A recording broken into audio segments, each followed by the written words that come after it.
नमस्कार मित्रों, आज हम भारत बांग्लादेश संबंध पर चर्चा करेंगे। ये बीपीएससी में भी विदेशों के साथ संबंध पे क्वेश्चन आता है और अन्य एग्जाम में भी, जैसे यूपीपीसीएस वगैरह में भी, यहाँ तक कि आईएएस में भी पूछा जाता है। तो अभी ये चूंकि वर्चुअल शिखर सम्मेलन हुआ, जिसकी वजह से ये चर्चा में भी रहा, तो इसके बारे में जान लेते हैं। वर्चुअल शिखर सम्मेलन हुआ जिसमें मोदी जी और शेख हसीना जी ने भाग लिया।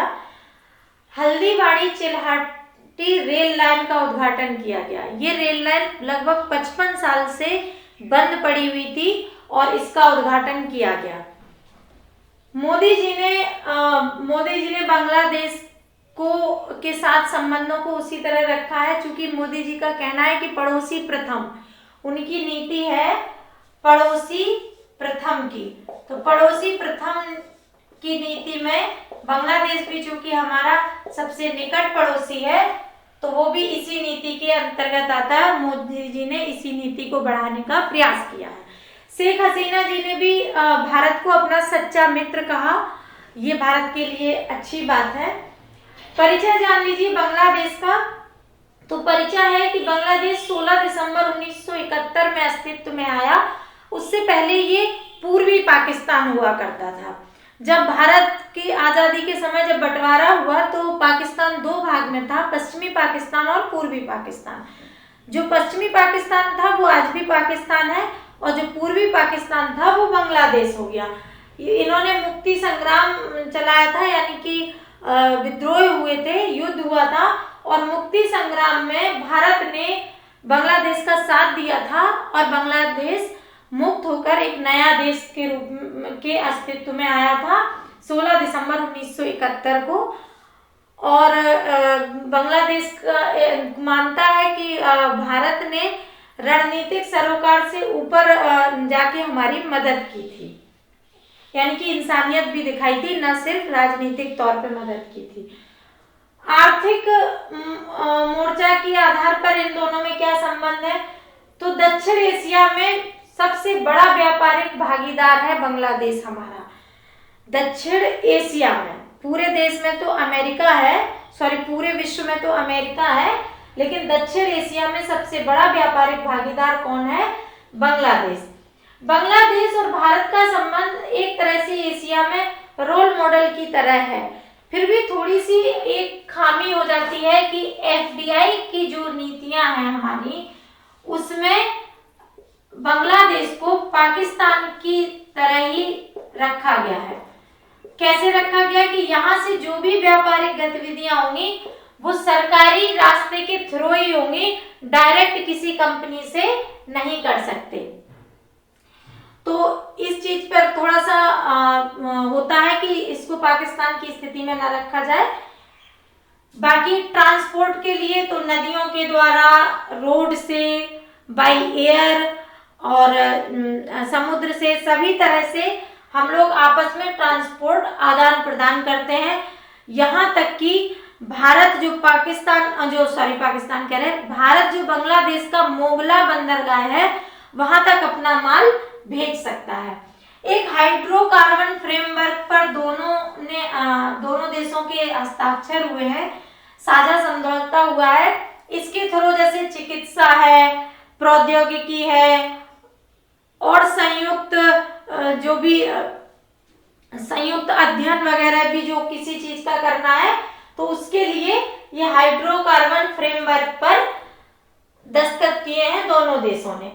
अब देखते हैं कि इनमें चुनौतियां क्या क्या हैं, दोनों देशों के संबंध में क्या क्या चुनौतियों का सामना करना पड़ता है। तो भारत और बांग्लादेश की सीमा 4046.7 किलोमीटर की है, जो हम बांग्लादेश के साथ साझा करते हैं। यहाँ से कुछ प्रॉब्लम्स होती हैं, जैसे अवैध गतिविधियां होती हैं। चूंकि बॉर्डर है, वहां पे अगर ढंग से नहीं वो हो पाता देखरेख, तो यहाँ से कुछ लोग बांग्लादेश से यहाँ अवैध रूप से भारत में प्रवेश करते हैं, या किसी तरह का व्यापार जो लीगल नहीं है उस तरह का करने का प्रयास करते हैं। तो ये एक चुनौती है। तिस्ता विवाद, ऐसे तो 54 नदियों के साथ बांग्लादेश के साथ हमारा समझौता है, फिर भी तीस्ता नदी को लेके कभी कभी विवाद की स्थिति पैदा हो जाती है, क्योंकि तीस्ता नदी मौसम पर, मानसून पर निर्भर करती है। जब अधिक बारिश होती है, बारिश का समय होता है, तब इसमें अधिक जल हो जाता है और कभी कभी इसमें सूखा की स्थिति भी होती है, तो ये कभी कभी विवाद का कारण बनता है। और एक प्रमुख कारण है चीन का प्रभाव, जो कि न केवल बांग्लादेश के लिए अपितु पूरे जितने भी हमारे पड़ोसी हैं सबके साथ ये सबसे बड़ी समस्या बनकर उभरती है। चीन का प्रभाव सभी के लिए बढ़ रहा है, तो बांग्लादेश पर भी चीन का प्रभाव जरूर पड़ेगा। चीन बांग्लादेश को भी अपनी तरफ करना चाहता है, पर अभी तक स्थिति ठीक है, पर हमारे देश को भी चाहिए कि इसको संभाल के रखें। आगे की राह का मतलब है कि आगे भी इस तरह की चीजों का ध्यान दिया जाए। जैसे भारत बांग्लादेश का जो संबंध है वो मील के पत्थर की तरह है, मील का पत्थर है, तो मील के पत्थर को उखड़ने ना दें, इस बात का ध्यान रखना होगा सरकार को।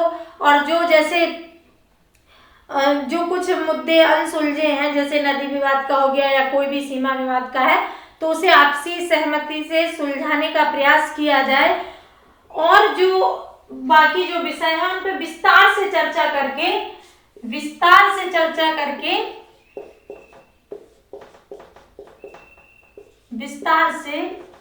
की जाए और इन मुद्दों को सुलझाया जाए। तो ये भारत बांग्लादेश संबंध जो अभी करंट का टॉपिक था उसे समझाने का हमने प्रयास किया। हमने बहुत शॉर्ट में लिख के शॉर्ट में उसको दिया है इनको। जब आपको लग रहा होगा कि बहुत छोटे में मैंने इतना बड़ा क्वेश्चन कैसे लिख दिया, तो जब आप इन चीजों को लाइन वाइज लिखेंगे, जब वाक्यों में लिखेंगे, तो ये बड़ा हो जाएगा, ये आपकी भूमिका के लिए इतना पर्याप्त हो जाएगा और ये 2-3 पैराग्राफ में आएगा और ये लास्ट में कंक्लूजन हो जाएगा, तो आपका पूरा क्वेश्चन बन जाएगा। तो आशा है आपको समझ में आ गया होगा। बाकी तो भारत और बांग्लादेश क्या है आपको पता ही है। जो अभी करंट से जुड़ा हुआ था उसको मैंने चर्चा करने का प्रयास किया। आशा है आपको ये समझ में आया होगा। हमें कमेंट्स बॉक्स में बताएं, तो हम आगे भी इस तरह के जो करंट से जीएस के टॉपिक हैं, जो करंट से रिलेटेड हैं, उन्हें डिस्कस करने की कोशिश करूंगी। धन्यवाद।